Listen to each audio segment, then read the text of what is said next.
ইরফান সাজ্জাদ বর্তমান সময়ের এক আলোচিত নাম। এটা আমাদেরই গল্প নাটক থেকে তার আলোচনাটা বেশি এসেছে সোশ্যাল মিডিয়ায়। তারই ধারাবাহিকতায় তার জনপ্রিয়তা বেড়ে গেছে হু হু করে।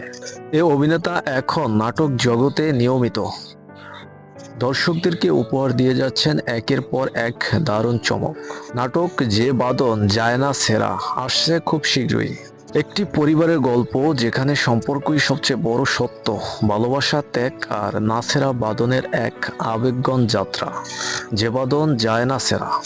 এই নাটকে অভিনেতা ইরফান সাজ্জাদের সঙ্গে জুটি হিসেবে অভিনয় করেছেন সুনেরা বিনতে কামাল। অভিনেতা ইরফান সাজ্জাদ একজন হাসিখুশি মাইন্ডের মানুষ, সবসময় দর্শকদেরকে হাসিখুশি রাখতে স্বাচ্ছন্দ্য বোধ করেন। ধীরে ধীরে দর্শকরা তার নাটক এবং তার অভিনয়ের প্রেমে পড়ে যাচ্ছেন। যে বাদন যায় না সেরা এই শিরোনামের নাটকটি দর্শকদেরকে খুব একটা বিনোদন দিতে যাচ্ছে।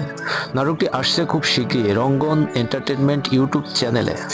নাটকটি কবে কখন আসছে তা আমাদের চ্যানেলের কমিউনিটি পোস্টে জানিয়ে দেওয়া হবে। আমাদের চ্যানেলকে সাবস্ক্রাইব করে সঙ্গে থাকুন।